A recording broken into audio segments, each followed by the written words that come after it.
সুশ্রুত সংহিতায় ধনবান ব্যক্তির জন্য ডায়াবেটিসের কি চিকিৎসা বলা হয়েছে?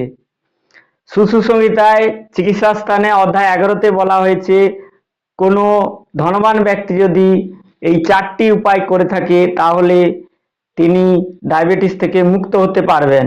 এর মধ্যে 1 নম্বর উপায় হচ্ছে সাম্যের মতো ধান্যের নিয়মিত সেবন করা। দ্বিতীয়, আমলকির মতন ফলের রস নিয়মিত সেবন করা।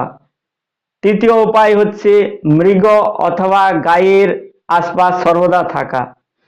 4 নম্বর উপায় হচ্ছে গাই অথবা মৃগের মল ও মূত্র নিয়মিত সেবন করা। এই 4টি উপায় যদি কোনো ধনবান ব্যক্তি করে থাকেন তাহলে যে কোনো প্রকারের ভয়ঙ্কর থেকে ভয়ঙ্কর ডায়াবেটিস হোক না কেন উনি 1 বছরের মধ্যে ওই ডায়াবেটিস থেকে মুক্ত হতে পারবেন।